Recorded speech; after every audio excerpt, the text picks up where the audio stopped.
Good afternoon, ma'am. Good afternoon, ma'am. Good afternoon, ma'am. Good afternoon, ma'am. Revision of chapter. Good afternoon, ma'am. Good Afternoon, ma'am. Chapter 3 revise करेंगे। Chapter 2 से जितने भी definitions मैंने कहे थे सबने लिख लिए हैं। 2 दिन में मैंने 7 डेफिनेशंस कहे थे, आप सबने लिखा है?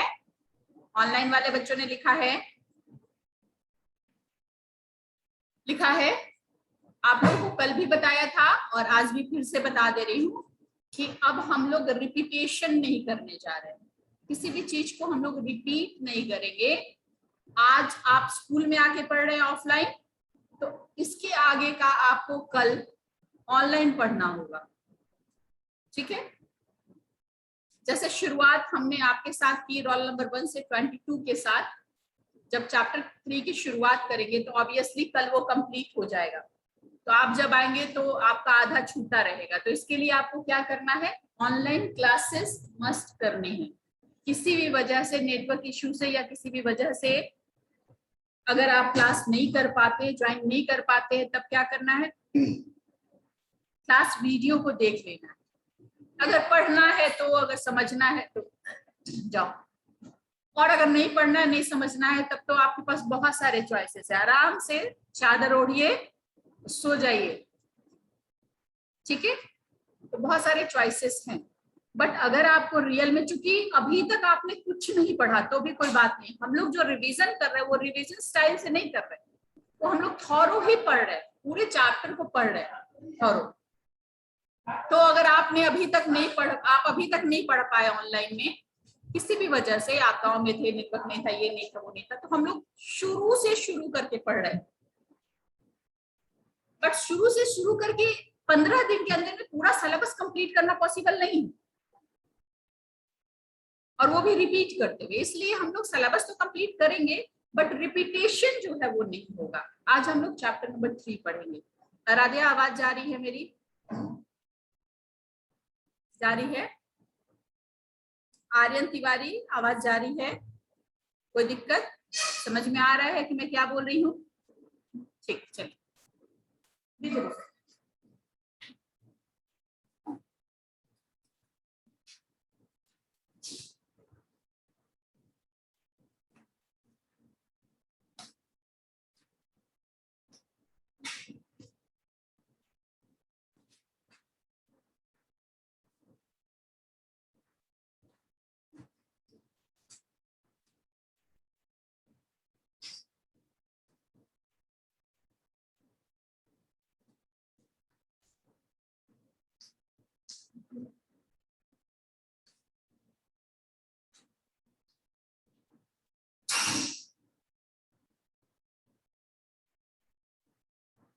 Our next topic for revision is variation in shelters.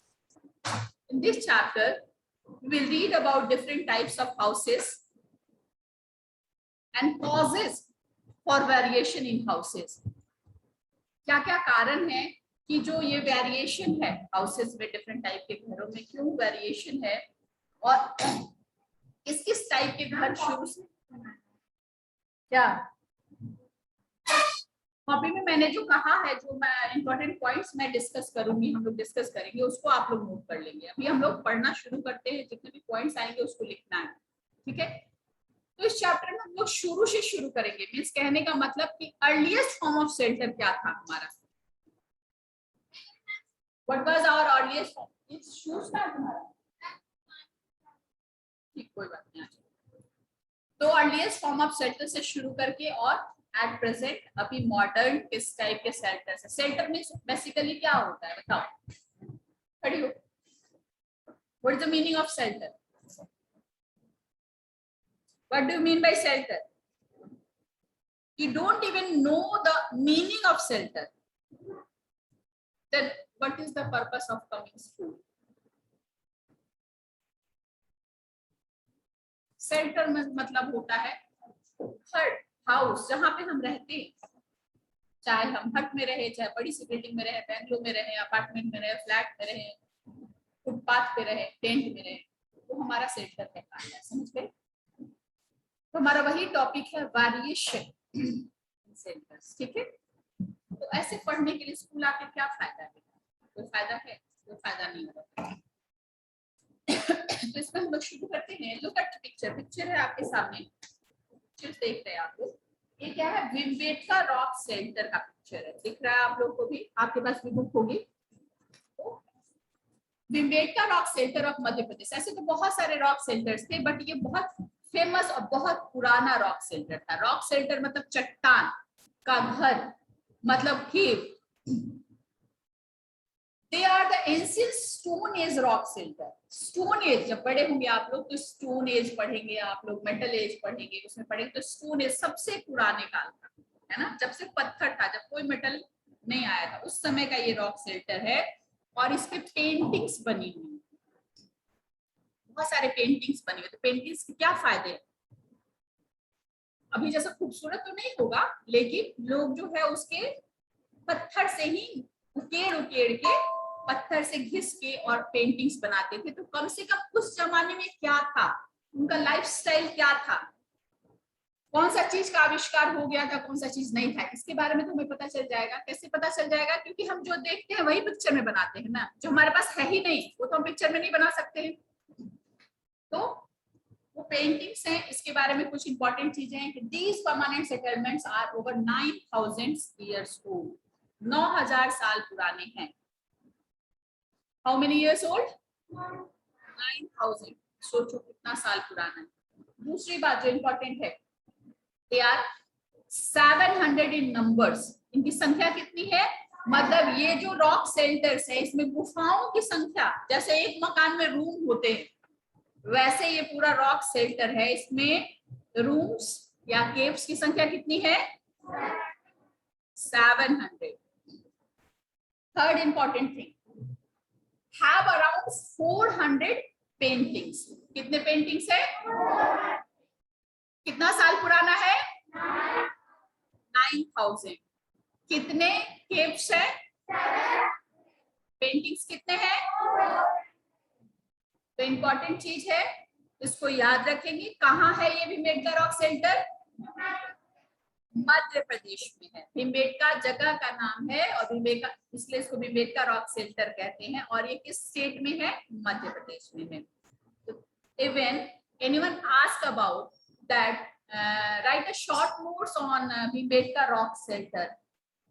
So all of you are capable to write minimum 4 sentences about Bhimbetka Rock Center or not? Yes or no? Yes. लिख सकते हो राध्या, अनिध्या, आकृति?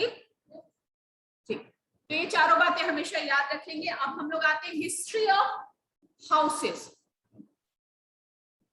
कैसे हाउस में हम पहले रहते थे, कैसे कैसे चेंजेज आए, ये है हिस्ट्री ऑफ हाउसेस। हम लोग देखेंगे। ऑब्वियसली सबसे पहले लोगों को पता नहीं था कि हम कुछ बना भी सकते हैं, कुछ कर भी सकते हैं। तो लोगों का क्या काम था? Early man move from place to place in search of food and water. उनका काम सिर्फ था खाना किसी तरह से मिल जाए, पानी मिल जाए, पानी पी ले, खाना मिल जाए, खाना खा ले। कोई अपना घर नहीं था। अब चलते चलते चलते चलते खाने की तलाश में कहीं दूर चले गए, और दूर चले गए तो वहां पे कुछ मिल गया, फल मूल तोड़ के खा लिए, जानवरों को मार के खा लिए। चाहे तो जानवर हमको खा जाएगा, चाहे तो हम जानवर को। अगर मजबूत जानवर रहता था तो आदमी को खा जाता था। तो कौन पूछने वाला था? ना कोई परिवार था, ना कुछ था, ना कोई हिस्ट्री लिखी हुई थी। और धीरे धीरे धीरे धीरे लोग उस समय केव में रहते थे। लेकिन क्या हुआ? Caves were the earliest form of centre. आपसे ये भी क्वेश्चन पूछा जा सकता है, what was the earliest form of centre? क्या लिखेंगे? Caves. When the early man gave up hunting and food gathering, he became a food producer. लेकिन by chance, luckily, लोगों ने फूड ग्रो करना सीख लिया। पहले लोगों को नहीं पता था कि हम फूड ग्रो कर सकते थे। जहां फल मूल मिलता था तोड़ लेते थे, खा लेते थे। उनको नहीं पता था कि हम लोग अन्न उगा सकते थे। उन लोगों को लगता था बस ये नेचुरल है, हमको बस खाना है।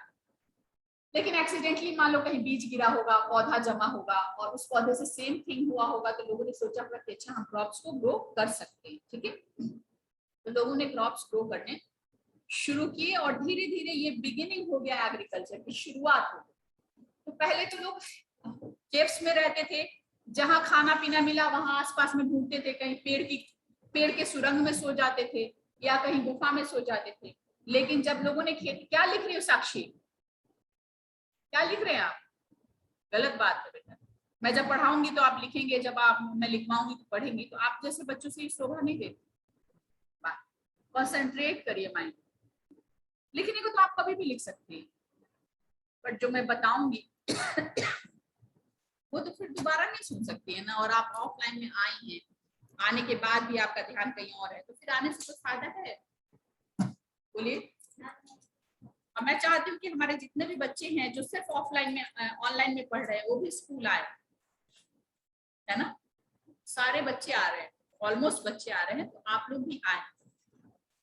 ऑनलाइन में पढ़ ले रहे हैं, लेकिन बहुत तरह की चीजें नहीं हो पा रही। जो फ्रेंड से मिलके आप लोग का ऑलराउंड डेवलपमेंट होता है, ऑलराउंड डेवलपमेंट जो होता है लोगों से मिलजुल के, वो घर में रह के पढ़ने से नहीं पॉसिबल। इसलिए कोशिश कीजिए कि हम लोग आए, ठीक है।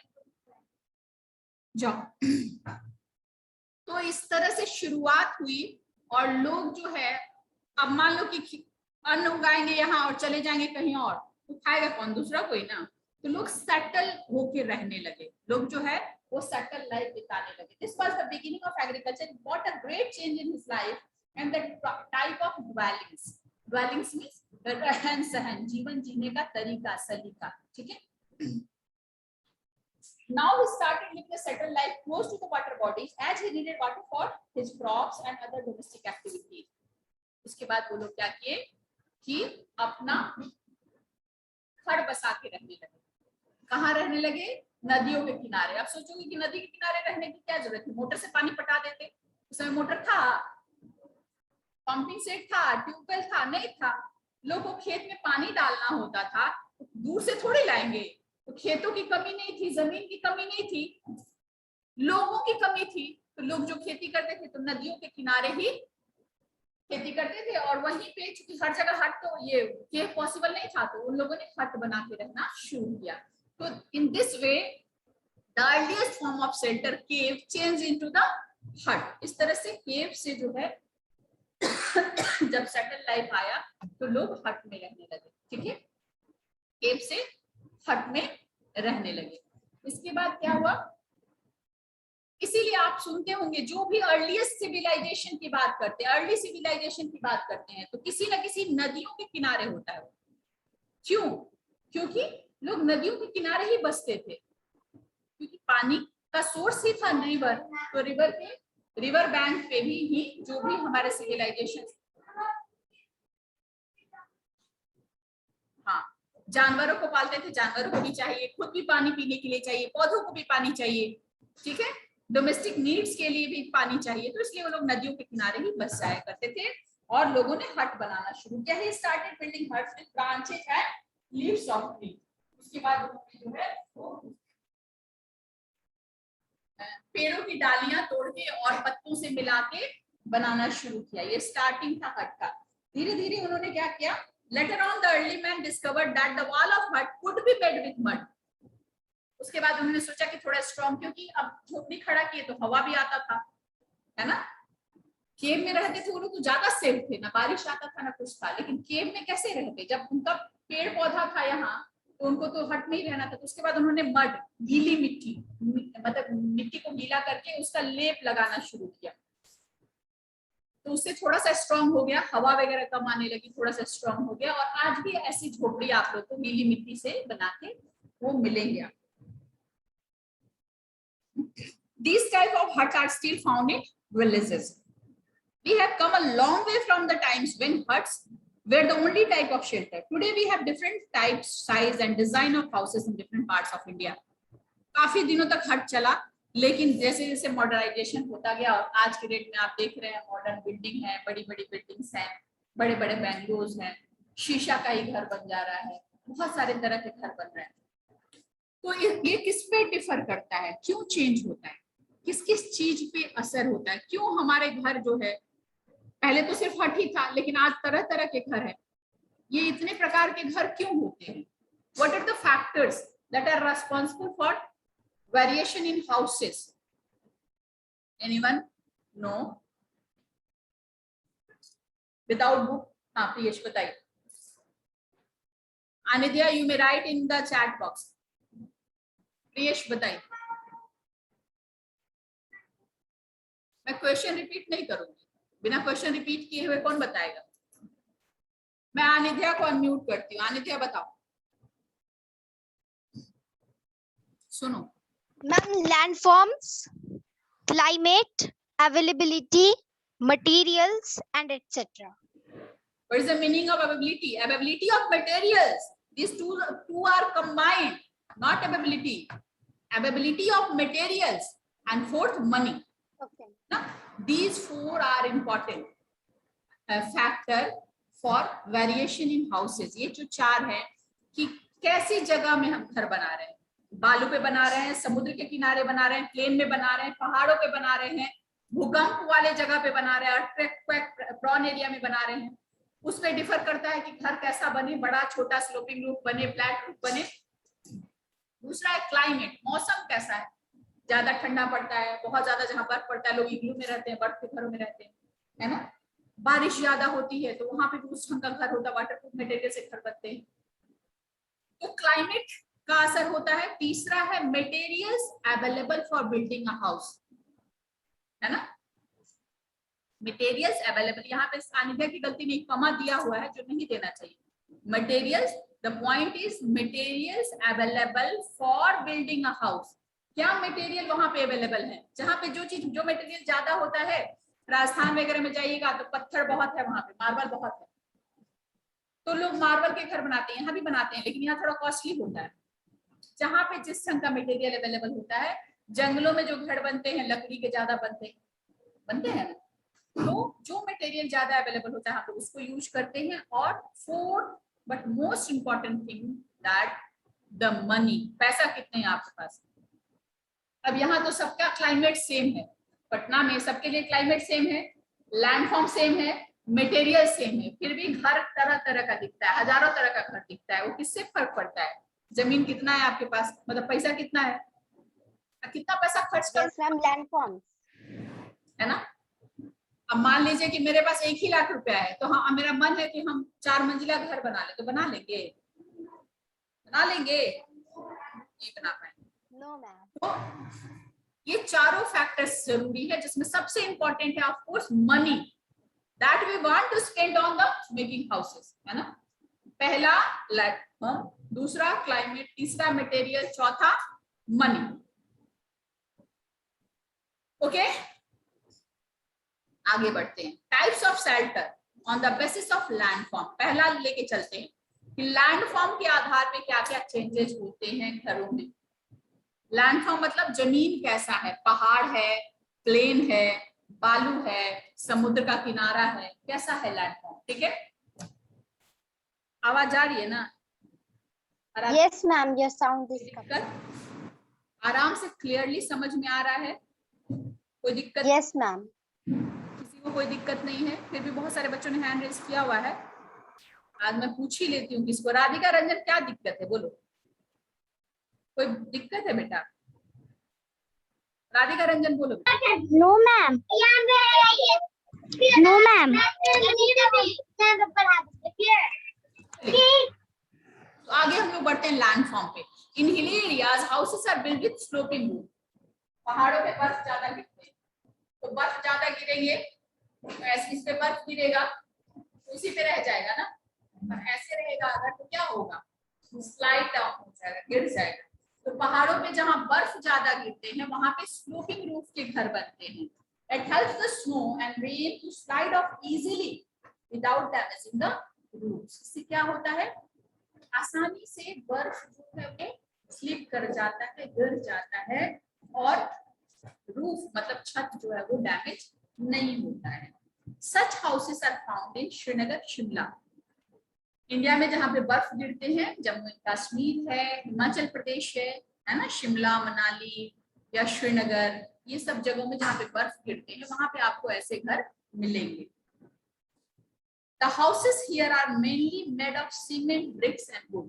Materials यही सब होते हैं, बस रूफ जो होता है, छत जो होता है, ऊपरी जो छत होता है वो स्लोपिंग रूफ का होता है। ठीक है, बाकी तो लकड़ी, एक ठीक हो ना? कैसे फिसल जाते हो? पैर है वहां, उसमें कैसे फिसल जाते हो? आराम से बैठो, ठीक है? तो हाउस को बनाने वाले मटेरियल्स दो ही तरह के होते हैं। एक कच्चा मकान बनाने वाले, है ना, टेम्पोररी हाउस के लिए अलग मटेरियल्स होते हैं और परमानेंट के अलग मटेरियल्स होते हैं। छत वत बनाने का तरीका अलग अलग होता है। अब प्लेन में कैसे घर बनते हैं? प्लेन कहाँ है? हम प्लेन में है, तो कैसा घर बना है देख लो। कैसा बना है? फ्लैट रूफ का। कैसा घर बना है? फ्लैट रूफ का। In plains, houses are built with thick walls and high flat roofs to keep them cool in summers. ऊंचा बनता है, नीचा नहीं होता है छत। देख रहे हो कितना ऊंचा है, पंखा ऐसे टच भी नहीं कर सकते हम लोग, है ना? काफी ऊंचा होता है छत और प्लेन होता है ताकि रूम जो है हमारा ठंडा हो सके। सिर्फ ऊपर से धूप आएगी, बगल बगल से तो धूप नहीं आती है, तो घर ठंडा रहे। गर्मी जहां ज्यादा पड़ती है प्लेन्स में। The material of constructions are mainly cement and bricks. Obviously घर जो बनता है सीमेंट और ब्रिक को जोड़ के ही बनता है। ईटा को सीमेंट बालू से जोड़ के हम लोग बनाते हैं, ठीक है? Many people sleep on the flat roofs in reason of high temperature like Rajasthan, Gujarat, etc. आप देख रहे हैं छतों पे लोग सोए हुए।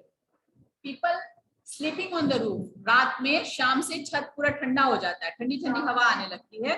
तो खास करके गांव में जहां एसी नहीं, बिजली की सुविधा कम है, तो लोग छत पे जाके आराम से सोते हैं। शहरों में क्या होता है, अपार्टमेंट में अपना छत तो होता नहीं है, तो हम लोग छत पे कम जाते हैं, या छत पे जाते भी तो सोते तो नहीं है। लेकिन छत पे जाके सो तो बहुत कूल लगता है, प्राकृतिक चांद की रोशनी में और ठंडी ठंडी हवा आती है, बहुत कूल होता है। तो ये भी काम आता है। फ्लैट रूफ रहेगा तब ना। स्लोपिंग रूफ के छत पे जाओगे सोने तो क्या होगे, बर्फ के साथ तुम भी पिघल के गिर जाओगे, गिरोगे ना। संभव है ऐसे सोए और पता चले सुबह चले गए नीचे, है ना? तो प्लेन रूफ पे ही हम लोग छत पे सो सकते हैं, स्लोपिंग रूफ में नहीं सो सकते, ठीक है? In cities, high-rise apartment buildings, flats are common because of limited land and large population. बड़े-बड़े शहरों में ऊंची-ऊंची बिल्डिंग्स बनते हैं। जितना ऊंचा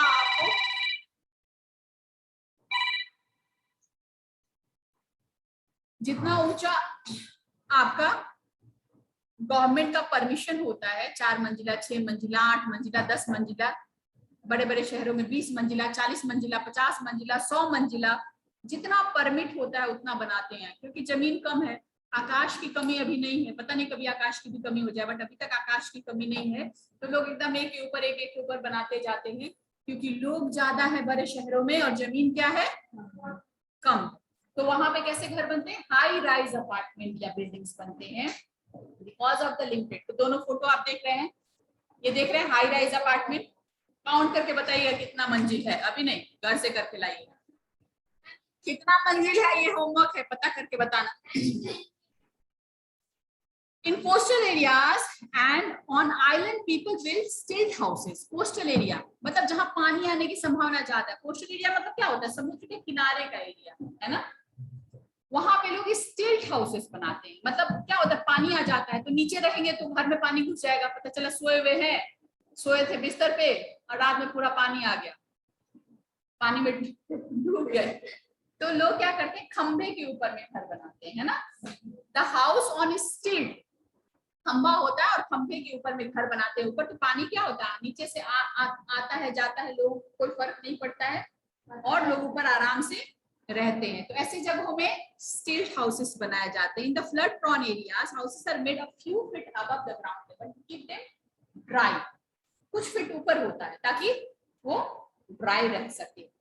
One has to climb 5 to 7 stairs to step inside a house. 5 से 7 सीढ़ी कम से कम रहती है, तभी आप घर में घुस सकते हैं, ताकि नीचे से नीचे पानी चला जाए। फोटो है आपके सामने स्टेट हाउस का, देख रहे हैं, सीढ़ी लगी हुई है और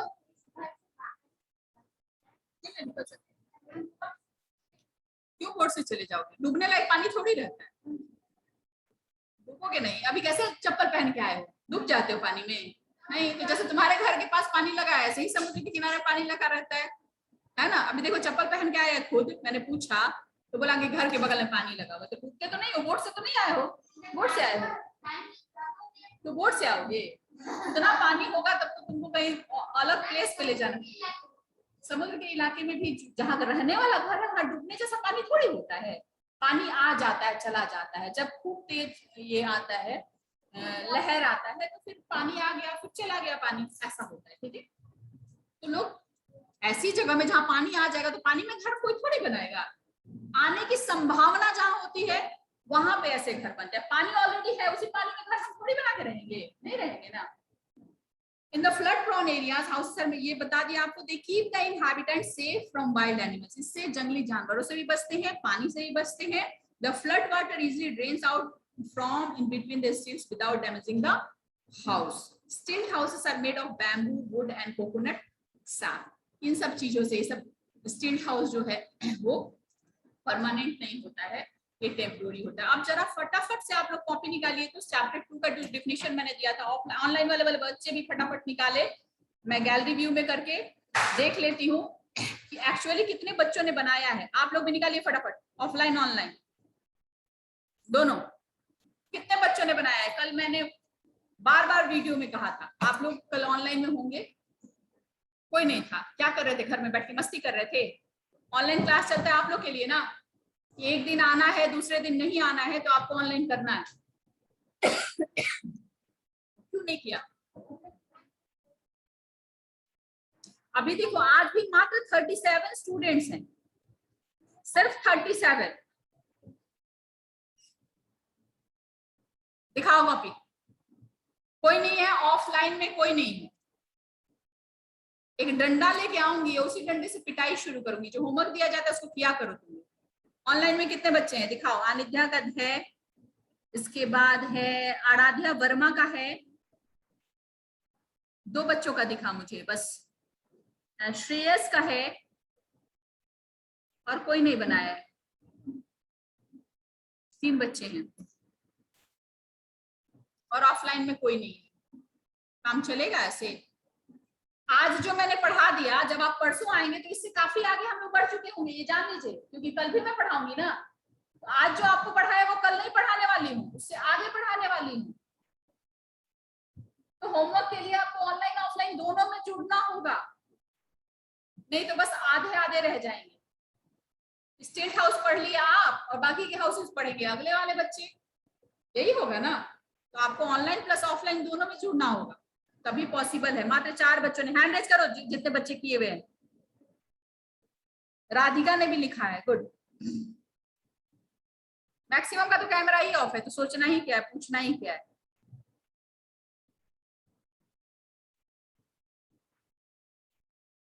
चलो ठीक है, आज का होमवर्क है। अगला जो है यहाँ तक हमने पढ़ लिया, अगला पूरा जो टॉपिक है उसको पढ़ लेंगे और एक एक छोटा छोटा नोट्स लिखेंगे। व्हाट इज स्टिल्ट हाउस, स्टिल्ट हाउस क्या है लिखेंगे, है ना। हाउसेज इन हिली एरिया पे 2 लाइन का नोट लिखेंगे, कुछ भी आ सकता है। सुनो पहले ध्यान से, हाउसेज इन हिली एरिया पहला टॉपिक, हाउसेज इन प्लेन्स कैसे होते हैं 2 हुआ। तीसरा है हाउसेज इन कोस्टल एरियाज, इतना तीनों को लिख के लाएंगे कल, ओके ठीक है, बाय।